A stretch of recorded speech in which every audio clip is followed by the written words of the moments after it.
Good morning, good afternoon, good evening, and welcome to today's Caffeine for the Soul. And one of the things that you've probably heard me talk about, but I always notice with interest, is that when people come to me as coaching clients and sometimes on courses, they've sort of already decided what their problem is and what the solution to the problem is. And they want my help in implementing the solution that they've come up with to the problem that they've self-diagnosed. And the problem with that is people are terrible at self-diagnosing. So most of the time they've defined the problem inaccurately. So the solution they've come up with, while it might be a wonderful solution to the problem they've come up with, is irrelevant to their situation. And my helping them get better at something that wouldn't really make a difference anyways is just not the most helpful thing I can do. And one of the prime examples of that is almost anybody who has spent any time looking at their psychology thinks that the solution to most of their problems is better thinking. They might say more positive thinking, or they might say more balanced thinking, or they might say more possibility thinking. But essentially, the notion is if I only had better thinking about this, I would do better. And logically, that makes sense on the face of it.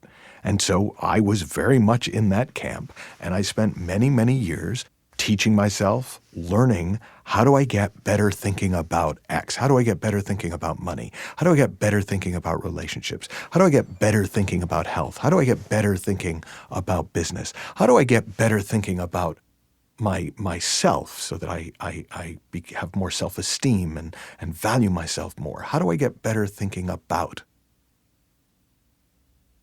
And while I did get better at getting better thinking, I didn't get that much better at money, relationships, health, or any of the other things that I was looking at.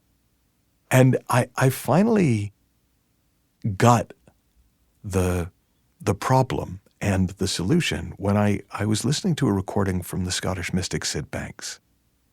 And he said, what everyone is looking for is a silent mind. And he went on to talk about how what everyone was looking for was a silent mind and a beautiful feeling. Now, I heard that, and I was puzzled, because I thought what everyone was looking for was better thinking. And I sat with it because I've kind of learned that when something strikes me, even if I don't get it immediately, it's worth sitting with. And I started to kind of go, well, what if that's true? And I started to look for a silent mind deliberately. I started to recognize, a lot of the things I'd learned to do, like meditation and mindfulness and relaxation and hypnosis, all of those things were ways of getting quiet. There's a Henry David Thoreau quote I've always loved, that most men go fishing all their lives without realizing that it isn't fish that they're after. In other words, in any generation, there are activities, there are hobbies, there are things that people do because it's just a place where they can chill. It's just an excuse, a socially acceptable excuse to get quiet, to settle down, to not think so much, to not have to solve all the world's problems for a while.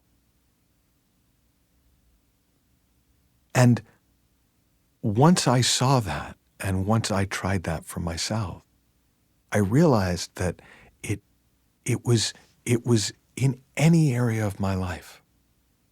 If instead of trying to get better thinking about it, or better strategies, or better this, or better that, I aimed myself in the direction of less, of quiet, of stillness, of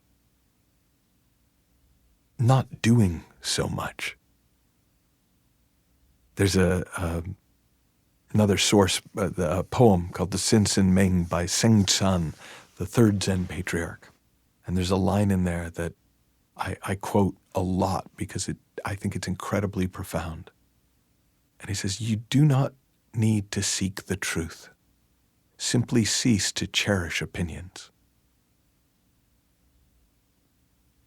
And for me, that's another way of dealing with your crappy thinking or your unhelpful thinking or your unproductive thinking about things, is you don't need the right thinking.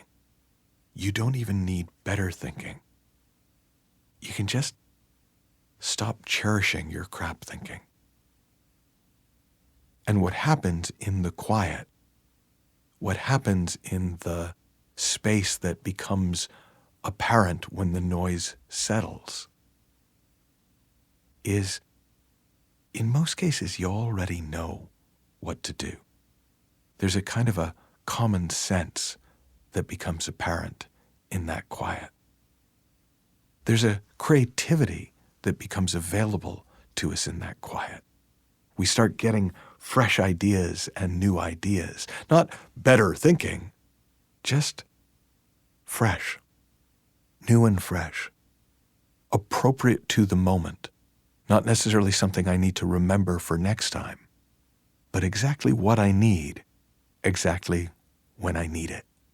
And as with so many of these podcasts, I don't want you to take my word for it. I don't particularly want to argue with you about it, but I do want to invite you to put it to the test. So you can choose an area like money or relationships or health or work, but an area where you've been struggling with your thinking and you can kind of tell it's like, man, I just have some horrible thinking about this and it really doesn't help and I drive myself crazy and I wind myself up and blah, blah, blah. And instead of trying to improve it, instead of trying to affirm its positive opposite, instead of trying to change the beliefs that cause that so that,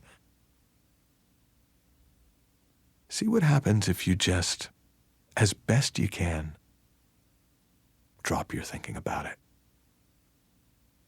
In one company where they kind of put this to the test, they would say to the engineers when they were stuck on a really difficult problem, "Have you tried giving up yet?" Because they'd come to see that when they gave up on all that thinking about it, fresh ideas would come.